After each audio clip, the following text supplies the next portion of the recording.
Welcome, my fellow darkness dwellers, to a journey through the world's loneliest places. Places where the silence is deafening, where the shadows whisper secrets best left unheard, and where the very air hangs heavy with the weight of untold horrors. Tonight we venture into the heart of desolation, to places untouched by the comforting hum of civilization. We're going to visit the rotting structures, the dust-choked streets, the forgotten corners of the world where something sinister lingers.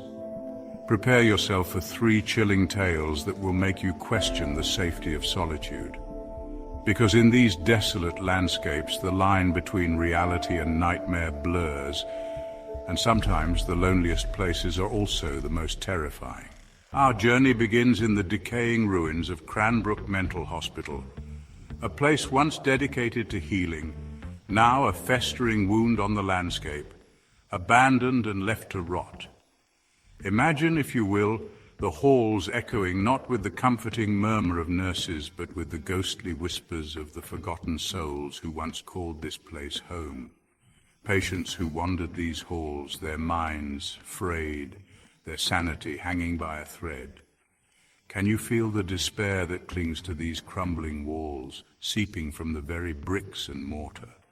Cranbrook was renowned, or perhaps infamous, for its experimental treatments. Ice baths that chilled you to the bone, electroshock therapy that left patients twitching, their minds shattered. It's said that the screams of the patients, tortured in the name of treatment, still echo through the empty halls. Locals tell of flickering lights seen in the dead of night, shadows moving against the decaying curtains. Some whisper of a doctor driven mad by his own experiments who stalks the halls, still searching for a cure long after his own demise.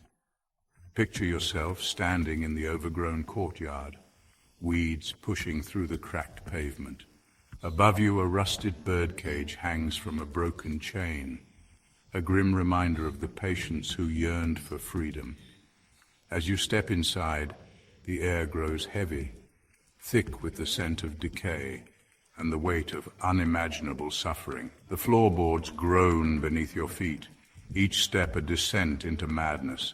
The air is thick with the dust of ages, disturbed only by the flutter of a stray bird that found its way in through a shattered window. You run your hand along the cold, damp wall, feeling the rough texture of peeling paint. This place is a graveyard of memories, a testament to the fragility of the human mind. And as you stand there in the oppressive silence, you hear it, a soft whisper, barely audible, coming from the shadows at the end of the hall. A name, your name, spoken with an urgency that chills you to the core. You turn to run, your heart pounding in your chest, but the sound of your own footsteps is drowned out by the blood rushing in your ears. You glance over your shoulder, and for a fleeting moment, you see her. A woman in a tattered hospital gown, her eyes wide with a mixture of fear and desperation. She reaches out to you, her fingers brushing against yours, and then, just as quickly as she appeared, she's gone. Only the echo of her whisper remains, a haunting reminder that some places are best left undisturbed. Our next destination takes us from the decaying halls of Cranbrook to the desolate plains of Nevada, where the wind howls its mournful song through the empty streets of a ghost town known only as Silent Hollow. Imagine, if you will, a once thriving mining town now swallowed by the unforgiving desert. The sun beats down on cracked and dusty streets lined with buildings bleached white by the relentless sun. The silence here is almost unbearable, broken only by the occasional groan of a decaying timber or the mournful sigh of the wind. They say Silent Hollow was once a bustling hub of activity, a place where fortunes were made and lost on the turn of a card. But greed, as it so often does, poisoned the hearts of men. A darkness descended upon Silent Hollow, a darkness that consumed its inhabitants, leaving behind only empty streets and whispers of what once was. Locals tell tales of a gold rush gone wrong, of a vein of ore that ran dry, leaving the miners desperate and destitute. They speak of a violent feud that erupted between rival gangs, a battle that left the streets stained with blood and the town forever cursed. Picture yourself walking down the main street, your footsteps echoing off the empty buildings. The general store stands with its windows boarded up, its shelves bare, a ghostly reminder of a bygone era. The saloon doors swing open with a mournful creak, revealing dusty tables and a long-abandoned bar, where the ghosts of prospectors still gather to drink and gamble away their ill-gotten gains. You can almost hear the echoes of their laughter, the clinking of glasses, the desperate pleas of gamblers who lost everything on a single hand. But the laughter is hollow, the glasses are empty, and the gamblers are nothing more than shadows, forever trapped in their endless pursuit of fortune. As you explore further, you come across the old church, its steeple reaching towards the unforgiving sky like a skeletal finger. The paint is peeling, revealing the bare wood beneath, and the stained glass windows are long gone, replaced by gaping holes that offer a glimpse into the dusty interior. You step inside, your footsteps echoing on the wooden floor. The air is heavy with the scent of dust and decay, and the only sound is the gentle rustling of a stray animal that has sought shelter within these forgotten walls. As you stand there in the hushed silence of the abandoned church, you feel a presence behind you. You turn, your heart pounding in your chest, but there's no one there. And yet you know that you are not alone. Something is watching you, something ancient and evil, something that has been waiting for you in the desolate heart of Silent Hollow.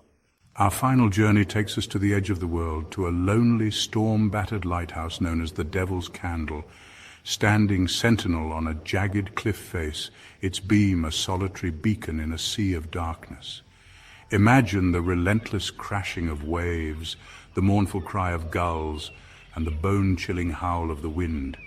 The air is thick with salt and decay, a reminder that even the strongest structures eventually crumble before the sea. The Devil's Candle has stood for over a century, a silent guardian against the treacherous coastline.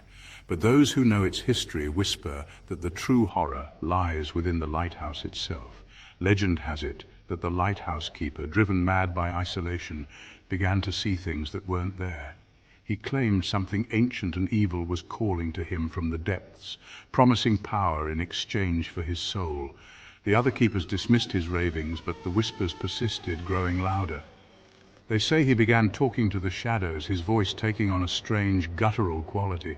His once steady hand trembled as he tended the light, his eyes reflecting a growing darkness. One stormy night, the light from the Devil's Candle went out.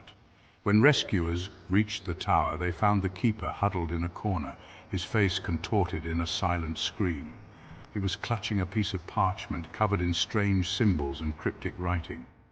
Some say it was a message from the entity that haunted the lighthouse, a warning to those who dared to defy its power.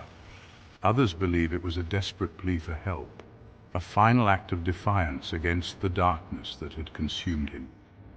Picture yourself climbing the winding staircase of the lighthouse, each step taking you closer to the edge of madness. The air grows colder and the only light comes from your flickering lantern, casting grotesque shadows on the walls.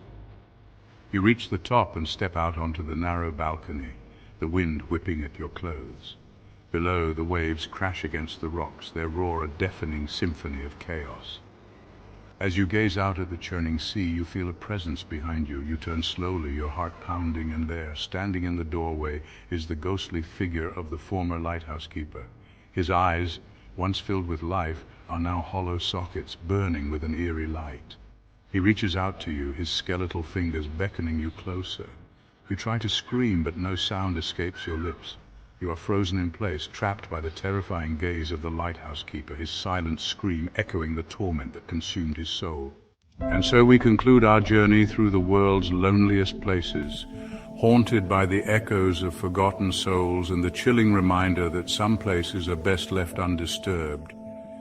The silence we sought may be deafening, but it is never truly empty. These places may be lonely, but they are never truly empty.